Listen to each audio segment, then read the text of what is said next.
तो hello everyone, welcome to the Vidya Setu series. So in this video हम आपके subject English and communication skills का unit 4 reading skills का part 3 cover करने वाले हैं। एंड ऑलरेडी हमने पार्ट 1 एंड पार्ट 2 की वीडियो प्रीवियसली अपलोड कर रखी है। सो अगर आपने नहीं देखा है देन आप अपने कोर्स सेक्शन जाके उसे वॉच कर सकते हैं। एंड इस वीडियो में हम आपके पार्ट 3 जो आपके यूनिट 4 के बचे हुए टॉपिक्स थे वो कवर करेंगे। सो वीडियो को पूरा कंप्लीट वॉच करना एंड जितना हो सके वीडियो को लाइक कर देना एंड चैनल को सब्सक्राइब कर लेना। तो आपका थर्ड टॉपिक है रीडिंग कॉम्प्रिहेंशन। सो ऑलरेडी हमने topic 1 and topic 2 previous video में कवर कर रखा है, तो आप उसे वॉच कर लेना। इस वीडियो में हम आपका topic third reading comprehension cover करेंगे। तो यहाँ पे मेंशन है reading comprehension means full understanding what you read, both the surface meaning and the hidden meaning. Simply आपका रीडिंग कॉम्प्रिहेंशन का मतलब यही है कि आप जो पढ़ रहे हो उसका हिडन मीनिंग एंड उसमें आपको जो मीनिंग डायरेक्टली मिल रहा है उन दोनों को ही समझना आपका रीडिंग कॉम्प्रिहेंशन के अंदर काउंट करा जाएगा। It develops deep mental skills that all are required for all academic subjects. So आपके जितने भी एकेडमिक सब्जेक्ट होते हैं सो उन सभी के लिए आपके ये जो है ये लर्निंग रिक्वायर्ड होती है, जिससे कि आप इसके डीप मीनिंग को एंड अपनी स्किल्स को डेवलप कर सको। देन की कंपोनेंट्स ऑफ रीडिंग कॉम्प्रिहेंशन क्या होते हैं? सबसे पहला होता है वोकैबुलरी अंडरस्टैंडिंग। इसके अंदर जो है जो वर्ड्स की जो शेप ऑफ मीनिंग होती है कि वर्ड्स आपके क्या कहना चाह रहे हैं। Like if vocabulary is weak comprehension suffer. जैसे कि आपके वोकैबुलरी अगर आपकी वीक है, आपको वर्ड्स का मीनिंग नहीं पता, देन इससे आपकी जो है कॉम्प्रिहेंशन वीक हो सकती है।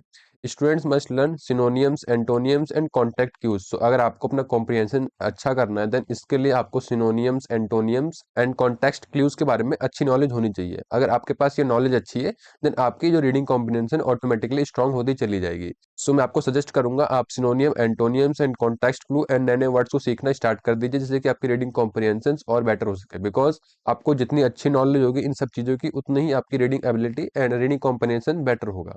देन इसमें सेकंड की कंपोनेंट है identifying the main idea. The main idea is the central message, it is what the paragraph is mostly about. Then आप जो पैराग्राफ रीड कर रहे हो उसका सेंट्रल मैसेज क्या है, आपको उस पैराग्राफ को पढ़ने के बाद उसका जो मीनिंग है, उसका जो मैसेज है, आपको अंडरस्टैंड हो जाना चाहिए।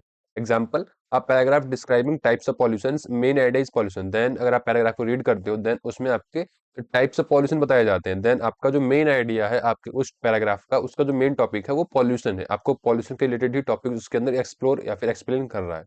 देन इसके बाद आपका थर्ड की कंपोनेंट है recognising supporting details. These are facts, examples, explanation and descriptions that supports the main idea. Example, main idea noise pollution, supporting details loud speakers, traffic horns. Means आप जो है आप पैराग्राफ रीड कर रहे हो उसके अंदर जो आपके टॉपिक से रिलेटेड जो चीजें मेंशन है एक्चुअली वो उसको आपके मेन आइडिया को सपोर्ट करे, देन उनको भी आइडेंटिफाई करो। एज अगर आप नॉइस पॉल्यूशन के ऊपर कोई पैराग्राफ रीड कर रहे हो देन आपके जो नॉइस पॉल्यूशन के सोर्सेज हैं, आपके उसके कंपोनेंट जो है वो सारे मेंशन होंगे। देन आप उसके जो सपोर्ट में आपकी चीजें हैं उसको आइडेंटिफाई करो, जिससे आपका कॉम्प्रिहेंशन बेटर होगा। इसके बाद आपका फोर्थ की कंपोनेंट है making interference. Interference are conclusions based on the information in the text even though not directly stated. Means आप जो आपके पैराग्राफ में लिखा गया है कुछ ऐसी इन्फॉर्मेशन होती है जो आपके इनडायरेक्टली लिखी गई है। मींस आपको डायरेक्ट उनका मीनिंग नहीं चल रहा बट आप उसमें इनडायरेक्टली जो आपका वो कहना चाहता है पैराग्राफ, आप उसको भी समझो। एग्जाम्पल यहाँ मेंशन है as he carried an umbrella and the dark clouds gathered. Means अगर कोई पर्सन है उसने अम्ब्रेला लेकर बाहर निकला है एंड डार्क क्लाउड्स आए हैं, देन मोस्टली इसके हाईएस्ट चांसेस है कि वहां पे रेन होने वाली है, फिर रेन हो रही है। देन ऐसे ही आपके पैराग्राफ्स के अंदर मीनिंग्स होते हैं, आप उनके कॉन्टेक्स्ट को समझो एंड उनकी डीप मीनिंग को अंडरस्टैंड करो, देन आपका कॉम्प्रिहेंशन इससे भी बेटर होता है। इसके बाद आपका फिफ्थ की कंपोनेंट है understanding tone and purpose. Tone the writers attitude and purpose why the author's wrote the text. Simply आप जो है पैराग्राफ रीड कर रहे हो का जो ऑथर है या फिर जो आपका आर्टिकल लिख रहा है उसका टोन क्या है एंड पर्पस क्या है, आपका पैराग्राफ को किस लिए लिखा गया है, तो आप उसको अंडरस्टैंड करो। एज एग्जाम्पल कि अगर आप कोई पैराग्राफ रीड कर रहे हो देन वो इन्फॉर्मेटिव टोन में है, हार्मोनियस टोन में है, एंग्री टोन में है, परसुएसिव टोन में, तो सिंपली आप उसे आइडेंटिफाई करो कि आपका जो पैराग्राफ है वो कहना क्या चाहता है एंड वो किस टोन के अंदर है। देन आपका लास्ट में मेंशन है व्हाई कॉम्प्रिहेंशन मैटर। मींस आपका कॉम्प्रिहेंशन जरूरी क्यों है एंड ये मैटर क्यों करता है। एज यहाँ पे फर्स्ट गिवन है हेल्प्स इन एग्जाम्स। अगर आपकी कॉम्प्रिहेंशन अच्छी होगी देन इससे डेफिनेटली आपको एग्जाम्स में हेल्प मिलेगी। सेकंड है इंप्रूव क्रिटिकल थिंकिंग, आपकी लॉजिकल थिंकिंग आपकी क्रिटिकल थिंकिंग को इंप्रूव करता है। थर्ड इसमें मेंशन है इनहांस राइटिंग स्किल्स, अगर आपकी कॉम्प्रिहेंशन बेटर होगी देन इससे आपकी राइटिंग स्किल्स भी और बेटर होगी। देन आपका लास्ट है बिल्ड ओवरऑल कम्युनिकेशन एबिलिटी। तो अगर आपका कॉम्प्रिहेंशन बेटर होगा देन इससे ओवरऑल आपका कम्युनिकेशन स्किल्स और बेटर होगा एंड आप अच्छे से कम्युनिकेशन कर पाओगे। तो आपके थर्ड टॉपिक के अंदर कॉम्प्रिहेंशन क्या होते हैं एंड कॉम्प्रिहेंशन के की कंपोनेंट्स क्या होते हैं, आई होप मैंने अच्छे से एक्सप्लेन कर दिया होगा। सो अगर कोई डाउट हो देन आप नीचे कमेंट बॉक्स में शेयर कर देना। अगर कोई प्रॉब्लम हो देन आप मेरे को इंस्टाग्राम पे व्हाट्सएप पे मैसेज कर सकते हो। आपको contact number and WhatsApp group आपको अपने कोर्स कंटेंट में देखने को मिल गया होगा। एंड अगर कोई डाउट हो देन आप कमेंट बॉक्स में शेयर कर देना। सो आई होप आपको समझ में आ गया होगा। आपका फोर्थ टॉपिक है excerpt from prescribed literatures. Means हमने जैसे रीडिंग स्किल्स के अंदर हमने पढ़ लिया जनरल्स क्या होते हैं, कॉम्प्रिहेंशन स्किल्स को कैसे इंप्रूव करें, एंड आपकी स्किमिंग एंड स्कैनिंग क्या होती है। सो हमने जो भी पढ़ा है उससे हम इम्प्लीमेंट कैसे करेंगे अपने जो यहाँ पे लिटरेचर है उनको हम रीड करके क्या समझते हैं एंड उसे कैसे इंप्रूव कर सकते हैं अपनी रीडिंग स्किल्स को। तो यहाँ पे आपके लाइव स्टोरीज, नॉवेल्स एंड आपकी पोएम्स वगैरह होंगी। देन इनको हम पढ़ेंगे एंड इनसे हमें क्या चीजें सीखने को मिलती है हम उसे देखेंगे। तो ये आपके क्लास वर्क्स होते हैं कि आपके टीचर्स आपको क्लास में लाइव पढ़ाएं एंड वहाँ पे आपको बहुत सी चीजें सीखने को मिलती है। बट एज मैं आपको वीडियो लेक्चर के फॉर्म में पढ़ा रहा हूँ, देन मैं यहाँ पे आपकी स्टोरी जो पोएम्स है मैं उसे एक्सप्लेन कर दूंगा, उसका थीम क्या है, उसका मैसेज क्या है, आपका स्टोरी के अंदर क्या था, मैं आपको पूरा एक्सप्लेन करने की ट्राई करूंगा। मैं इसका कंटेंट आपको शेयर कर दूंगा, आप इसे खुद अच्छे तरीके से पढ़ना, आपको इसमें से डेफिनेटली बहुत सारी चीजें सीखने को मिलेंगी। सो आपका फर्स्ट लिटरेचर यहाँ पे गिवन है the gift of the Maggi, a heart touching story about a poor couple gym and डाला। सो एक हार्ट टचिंग स्टोरी है एक कपल के बारे में, Jim and Della. They want to give each other Christmas gift but have no money. So ये दोनों एक दूसरे को क्रिसमस गिफ्ट देना चाहते हैं बट इनके पास गिफ्ट देने के लिए कोई मनी नहीं है। Della sells her long beautiful hair to buy watch chain for Jim. तो जो डेला थी उसने अपने लॉन्ग ब्यूटीफुल हेयर को सेल कर दिया ताकि वो वॉच चेन बाय कर सके जिम के लिए। Then next, Jim sells her precious watch to buy hair combs for Della. तो जो जिम था उसने अपनी प्रीशियस वॉच सेल कर दी ताकि वो हेयर कॉम्स बाय कर सके डेला के लिए। सो इसमें ये मेंशन है कि एक पोर कपल होता है जो एक दूसरे को एक गिफ्ट देना चाहता है क्रिसमस के ऊपर। देन जो डेला थी उसने अपने लॉन्ग हेयर्स को सेल कर दिया ताकि वो वॉच चेन बाय कर सके जिम के लिए, एंड जो जिम था उसने अपने प्रीशियस वॉच को सेल कर दिया ताकि वो गिफ्ट बाय कर सके डेला के लिए। तो आपका इससे क्या थीम रहता है, इससे क्या सीखने को मिलता है, इसमें मेंशन है themes selfless love, sacrifice, irony, true value of gift. तो इसमें आपको ये सारी चीजें सीखने को मिलती है कि सेल्फलेस लव क्या होता है, सैक्रिफाइस क्या होता है, आयरनी क्या होता है, and true value of gifts क्या होते हैं। तो यहाँ पे नेक्स्ट मैसेज की बने कि आपको इस स्टोरी से क्या मैसेज मिलता है। Real love means giving up what you value for someone else. Means किसी दूसरे के लिए आप अगर गिव अप कर दो किसी चीज के लिए देन उसे हम रियल लव कहते हैं। सो आई होप आपको समझ में आ गया होगा। मैं ऐसा कंटेंट आपको शेयर कर दूंगा, आप इसे खुद रीड करोगे देन आपको और अच्छे से और सारी चीजें देखने को मिलेंगी एंड आपका समझने का तरीका एंड आपको इसमें कुछ नई चीजें सीखने को मिलेंगी एज मैंने अपने अकॉर्डिंगली यहाँ पे बताया है। एंड अगर आप इस स्टोरी को रीड करते हो मे बी आपको कुछ नई चीजें सीखने को मिले, देन मैं आपको कंटेंट शेयर कर दूंगा, आप इसे खुद रीड करना एंड आप कमेंट करना कि आपको इससे क्या चीजें सीखने को मिली। देन इसके बाद आपका सेकंड लिटरेचर गिवन है the road not taken. So I hope आप सभी ने पढ़ा होगा आपने 9th या 10th क्लास में। तो ये एक डीप मीनिंगफुल पोएम है जिसके अंदर मेंशन है a travellers come to a fog in the forest. So आपका जो ट्रैवलर इसमें मीन्स यात्री होता है जो एक ऐसी जगह पे आ जाता है जंगल के अंदर। One path is commonly used and other is rarely chosen. So जहाँ पे दो रास्ते होते हैं, एक जो सभी लोग यूज कर रहे होते हैं, दूसरा जो बहुत ही कम लोग यूज करते हैं। ही चूजेज द अनकॉमन पाथ। सो उसने वो रास्ता चुना जो सभी यूज नहीं कर रहे थे। देन यहाँ पे सिंबलिज्म क्या है, मीन्स हमें इसमें क्या चीजें देखने को मिलती है, इसमें जो चीजें मेंशन है उसमें सिंबलिज्म मीन्स उसका सिंबल मीन्स आप उस कॉन्ट्रास्ट का मीनिंग क्या है। एज यहाँ पे दो रोड्स थी तो आपके जो दो रोड्स हैं आपके दो लाइफ के डिसीजन हो सकते हैं। They chosen road taking risk being unique. Means आपने जैसे आपके ट्रैवलर ने एक ऐसा रास्ता चुना जो कोई चुन नहीं रहता, ऐसे ही आप लाइफ के अंदर भी आप रिस्क लेके आप ऐसा रास्ता चुन सकते हो जो कोई दूसरा चूज ना करे। तो इसमें ये दो सिंबलिज्म था। देन इसका मैसेज क्या है, your decision shapes your future. आपका डिसीजन आपके फ्यूचर को डिसाइड करेगा। Choosing differently can make your life unique. So अगर आप कोई नया रास्ता चूज करते हो मे बी उस रास्ते से आपकी लाइफ और यूनिक हो।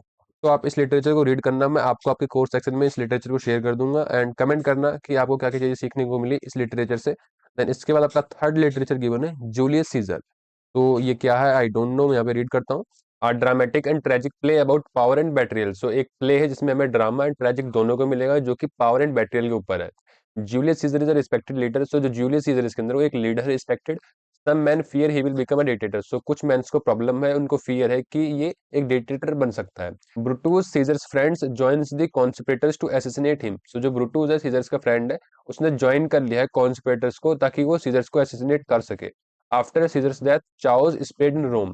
तो जो सीजर्स है उसकी डेथ हो जाती है, मे बी जो ब्रूट्स है उसने असैसिनेट करवा दिया होगा, जिसके बाद चाओस फैल जाता है पूरे रोम के अंदर। सो रोम जो है मे बी कोई सिटी हो, तो उसके अंदर पूरी भगदड़ मच जाती है। इससे इसका थीम क्या था इस आपके प्ले का, इसका थीम था फ्रेंडशिप वर्सेस ड्यूटी। इसमें फ्रेंडशिप और ड्यूटी का बदलता है कि ड्यूटी क्या है, फ्रेंड्स क्या है। पॉलिटिकल एम्बिशंस मींस पॉलिटिक्स के अंदर जो आपके मेंबर्स होते हैं उनका हर किसी का एम्बिशन यही होता है कि वो हाईएस्ट पोस्ट पे जाना चाहते हैं। देन आपका थर्ड है बैटरियल। बैटरियल मींस धोखा। एज आपको जो ब्रूटूस था वो सीजर्स का फ्रेंड था बट फिर भी उसने एसेसिनेट करवा दिया सीजर्स को। Then public manipulation means public के बीच में कैसे मैनिपुलेशन करी जाती है कि उनके बीच में गलत फहमियां कैसे फैलती हैं एक पॉलिटिकल एम्बिशंस के चक्कर में एंड पॉलिटिकल आपके ड्रामा के चक्कर में। देन इस प्ले के अंदर अंदर सब कुछ यही था। इसका मोरल क्या था? Actions taken for the greater good can sometimes cause destruction. So लोगों के लिए, भलाई के लिए जो कुछ एक्शंस लिए जाते हैं, मे बी उससे प्रॉब्लम्स हो सकती हैं। एज जो ब्रूटूस है, मे बी उसको ऐसा लगा हो कि ये बाद में जल के डिक्टेटर बन सकता है, इसीलिए उसने असैसिनेट करवा दिया। तो जिससे लोगों के बीच में प्रॉब्लम्स, उसके असैसिनेट होने के बाद उससे और प्रॉब्लम्स क्रिएट हो गई। तो कुछ एक्शंस की वजह से मे बी कुछ प्रॉब्लम्स आ सकती है। तो आपका इसमें ये मोरल था। आई होप आपको समझ में आ गया होगा कि इस प्ले में आपको क्या सीखने को मिला। मैं इसका कंटेंट शेयर कर दूंगा, आप इसे खुद रीड कर सकते हो एंड खुद समझ सकते हो। तो जो आपका फोर्थ लिटरेचर है, ड्यून, जो कि एक नॉवल है, a science fiction masterpiece set on a desert planet called Arrakis, जो कि इस डेजर्ट प्लेनेट के ऊपर लिखी गई है, जिसको हम अराइस कहते हैं। Paul Atreides loses his family and rise as a leader among the free man. So जो पॉल एट्रेडिस था, उसने मे बी डेजर्ट के अंदर अपनी फैमिली लॉस कर दी होगी, जिसके बाद वो राइज करा as a leader among the free man. So free man के बीच में एज अ लीडर राइज करा होगा।